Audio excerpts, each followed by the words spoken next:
এক মহিলা মক্কায় গিয়েছে উমরা করতে, সেখানে গিয়ে দেখে কাবার চারপাশে সবাই তাওয়াফ করছে, কিন্তু কাবাটাই সেই মহিলা দেখতে পাচ্ছে না।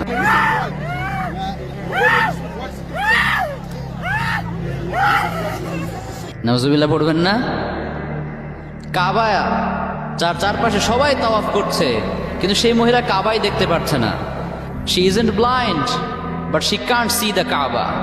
মহিলাটা কিন্তু অন্ধ না, মহিলাটা সব দেখতে পাচ্ছে, বাট কাবা শরীফটাই দেখতে পাচ্ছে না। তো এই ঘটনাটা আমি যখন দেখলাম, তখন এর অ্যাকচুয়াল রিজনটা আসলে কি এটা ফাইন্ড আউট করার জন্য আমি একটু রিসার্চ করলাম। তো রিসার্চ করতে গিয়ে তেমন কোনো অথেন্টিক সোর্স থেকে আমি এর কোনো অ্যাকচুয়াল রিজন খুঁজে পাইনি। বাট আই গেস এই মহিলাটা হয়তো তার লাইফে এমন কোনো অন্যায় করেছে যে অন্যের শাস্তিস্বরূপ আল্লাহ তাআলা তাকে এত বড় অপমান করেছেন। আল্লাহ তাআলা তাকে নিজের বাড়িতে ডেকে এনে কাবা শরীফ দেখার যেই রহমত, যেই বরকত, যেই তৌফিক এখান থেকে মাহরুম করেছেন। নিজের বাড়িতে ডেকে অপমান করা, এটা কিন্তু চারটিখানি ব্যাপার না মিয়া।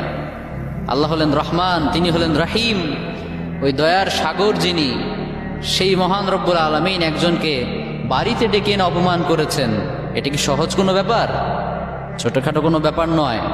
তো এজন্য এখান থেকে আমার যে মেসেজটা আপনাদেরকে দিতে চাই সেটা হচ্ছে, আমরা যেন যে কোনো অন্যায় করার আগে অন্তত এটা ভাবি যে জানি না এই অন্যায়ের শাস্তিটা আল্লাহ কিভাবে যে দেয়, আমরা কেউ বলতে পারি না।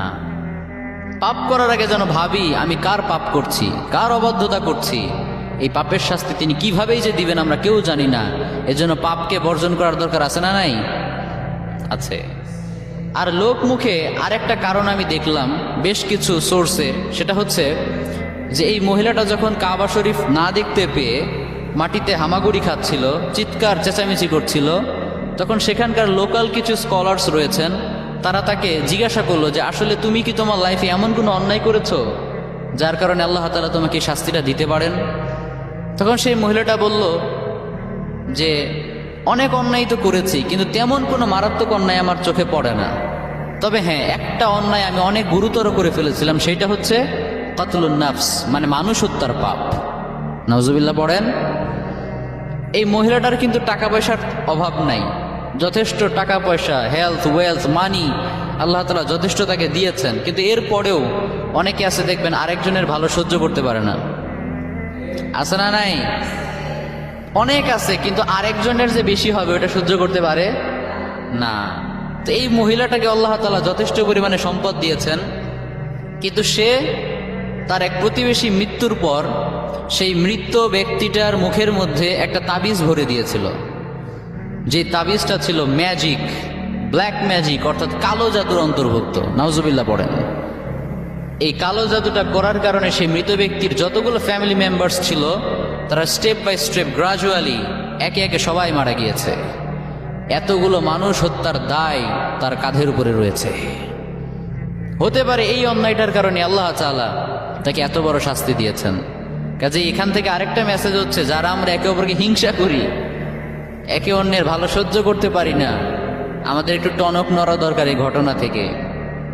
আমরা যারা একে অপরকে সহ্য করতে পারি না, আরেকজনের ভালো সহ্য করতে পারি না, তাদের একবার এটা ভেবে দেখা উচিত যে আমি আরেকজনের জন্য কবর খুঁড়লে সেই কবরে তাকে নামানোর আগে আমাকে নিজেকেই নামতে হবে।